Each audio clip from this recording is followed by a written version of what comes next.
we've put to rest CONCACAF W Championship. We've talked about the United States women's national team going out there and meeting all of their objectives, quite frankly, qualifying for the World Cup, the Olympics, Gold Cup, winning the entire tournament. But there's still a lot of activity that is going on right now in the month of July. This phenomenal month of women's soccer, and we still have things at play with the Euros, with Copa America Femenina, Women's African Cup of Nations, and the Euros have been sort of kind of smack dab in the middle of the day. African Cup of Nations has been smack dab in the middle of the day.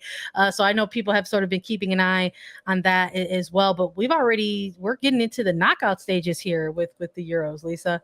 We sure are. The group stages were incredibly entertaining with the Euros. It's 4 different groups of 4 teams, and then the top 2 teams in each groups were going to advance to the knockout round. So at the end of the initial group stage play, it was England and Austria from Group A, Germany and Spain from Group B, Sweden and Netherlands from Group C, and then from Group D, France and Belgium moving on to the knockout stages. So the winner in each of those groups was going to play the runner-up in a different group that they were playing. So now we're getting to see out-of-group competition, which so much of these tournaments, right, once you're placed in your group, you just look at that group competition because that's what you got to focus on. It's almost like 2 tournaments in one. You've got to get out of the group stages.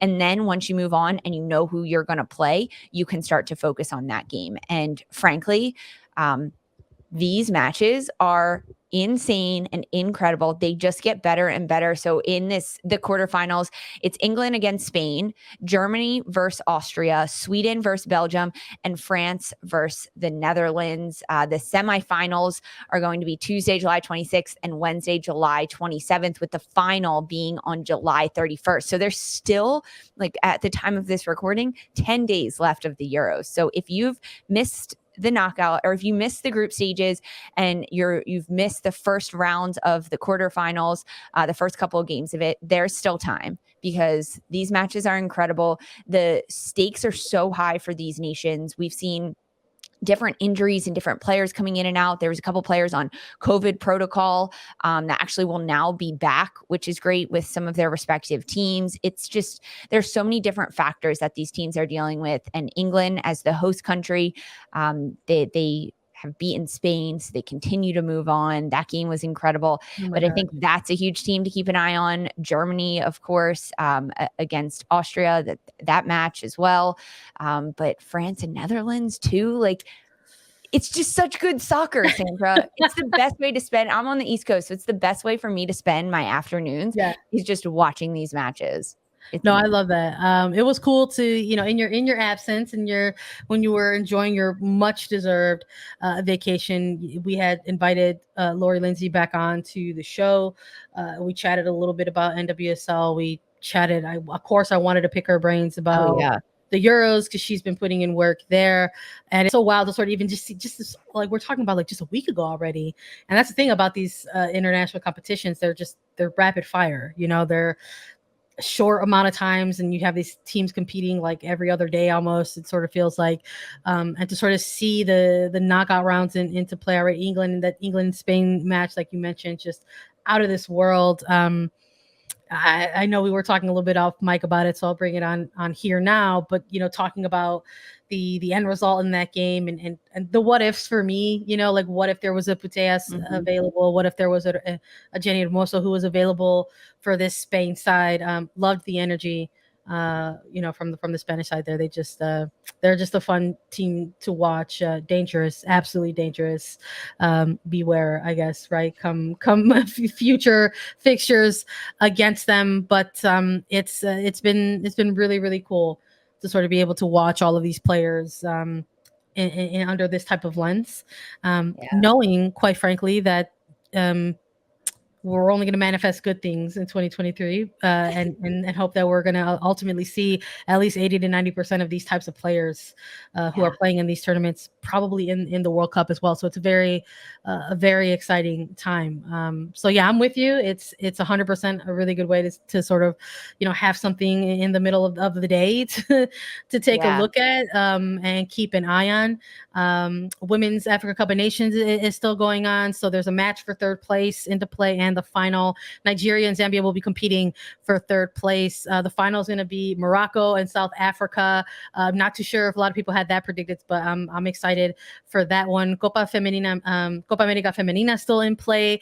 They're also entering their knockouts as well. Semifinals are already sort of coming into play. Brazil is going to be facing off against Paraguay on July the 26th. Monday, July 25th is up in the air. Colombia has clinched their place, but they're going to be facing the runners-up of Group B. So that could either be Venezuela or Argentina, and that is a game with heavy implications because those two teams are facing each other today, Thursday, excuse me, if you're able to watch in the evening. So the winner of that is going to face Colombia in the semifinal. So lots of really, really cool stuff here. And we were, again, Lisa, chatting a little bit about this off mic, and just how this month, this summer of women's soccer has just been like so fulfilling in a number of ways. It's been really, really nice to be a part of.